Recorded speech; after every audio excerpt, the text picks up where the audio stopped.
Start off with this map that shows all the oil is near the Igbo land and the Niger Delta and the oil and gas and oil producing areas. If you look at the oil production and income per capita, that's the chart from 1960 to 2010. Now I'm gonna, this also shows you where some of the cities I was talking to you about. Up in the top right, you have Maiduguri. Below it, you have Yola. In the center top, Kano. Below it, Jos. Center top left, you have Gusau. Below that, to the bottom left, you have Lauren, and you have Lagos, and you have Wari, Port Harcourt. Okay, so we go on to the next chart. This chart shows you the different wealth distributions in the different states and districts. And here you have the city of Benin, up here you have Niger, Cameroon, etc. Here you have Oyo. It's one of the wealthy districts in the south by Yorubaland, right by the ports, very wealthy districts by the delta, basically by Igbo land and small tribal lands in the area.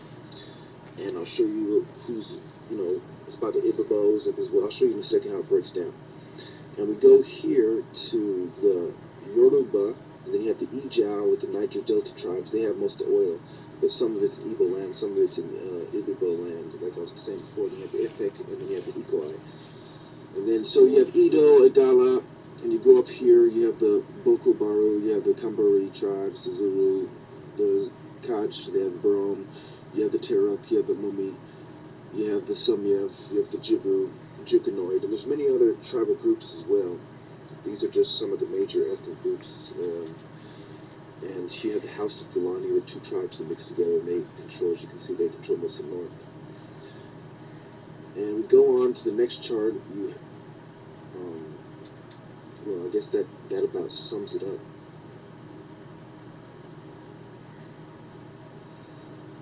So I'm going to end this map by showing you the tribal lands. Okay, so obviously, when you have the map of Africa going left from Nigeria, we're talking about Benin, then Togo, then Ghana. Then we're drifting off into the area of the Ivory Coast, and Guinea, and Sierra Leone, and Senegal, and Mauritania, and then you have Morocco, of course, on the top, and then you have all those beautiful countries, Algeria, Tunisia, and all the stuff in North Africa. Anyway, so it's important to remember that this map is key to what's going on. I'm going to talk a little bit about what's been going on in the news, okay? I'm going to reference my notes for this one. I forced myself to remember all those countries in that order. There's a reason for that, and I'll get into that in another video. Anyway, January 20th, you had the Boko Haram attack in Kano that killed 143 people. You had the attack yesterday and earlier this morning that killed over 120 people.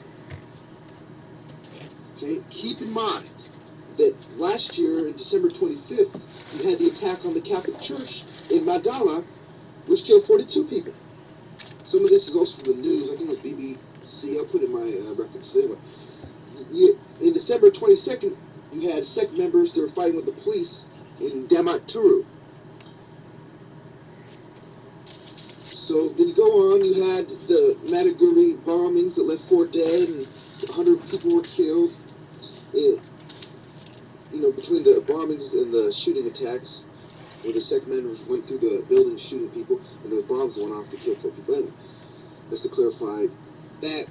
We go on to August 26th. This is going backwards. 2011, a sect member detonates explosives, and 25 people are killed and 100 wounded. June 16th, a carload of explosives detonates at the federal capital. Okay, we go on. April 9th, 2011, gunmen from the sect set fire to Maiduguri International Hotel and killed a politician.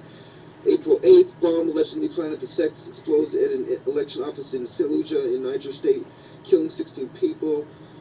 Gunmen with the sect shoot and kill the leading candidate for the Borno State in January 28th.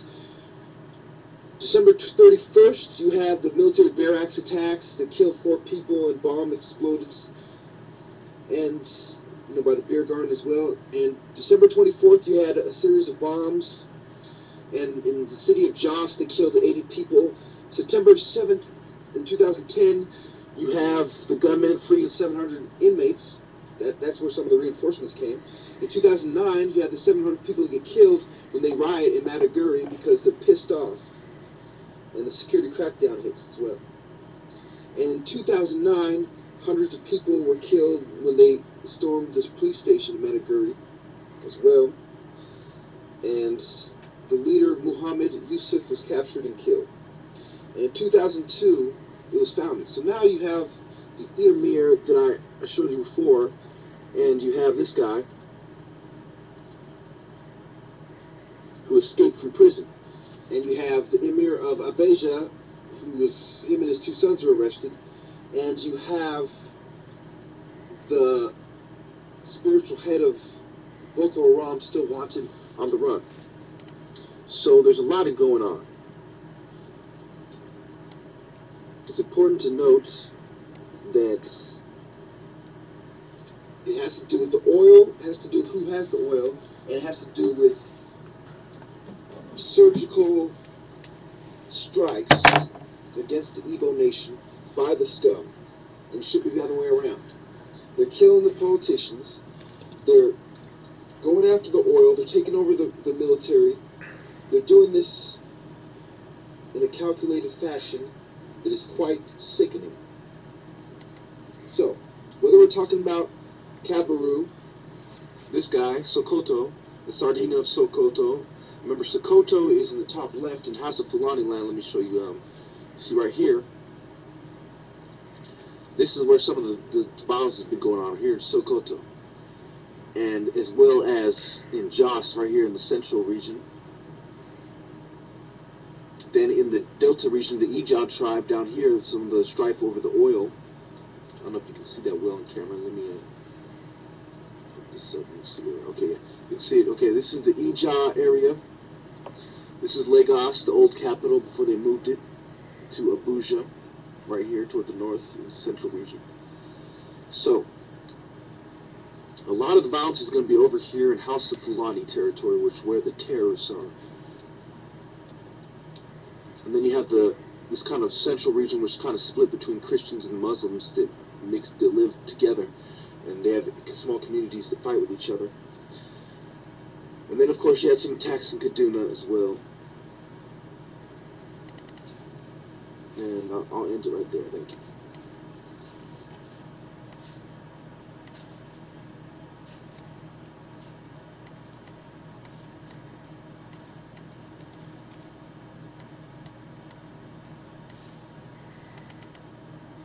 This video by being on record saying, Lucifer, you're a bitch. You're a pussy. This Kabaru fucking pussy, Kabaru Sokoto, he's a scumbag.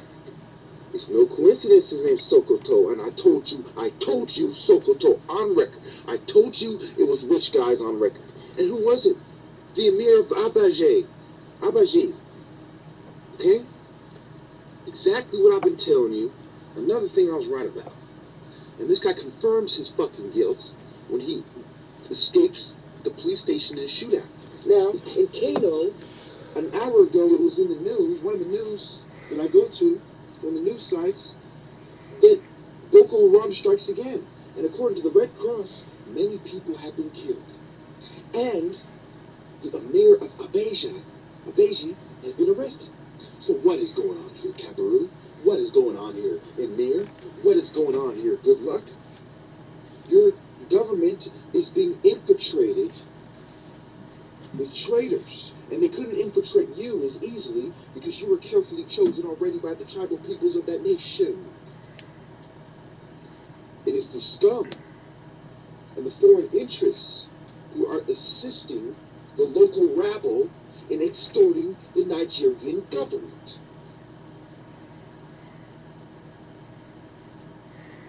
I suggest that a majority of Muslims who have any kind of suspicion on them at all be given administrative leave disarmed immediately through the security forces. The security forces should be made up of 80% Christians, at least.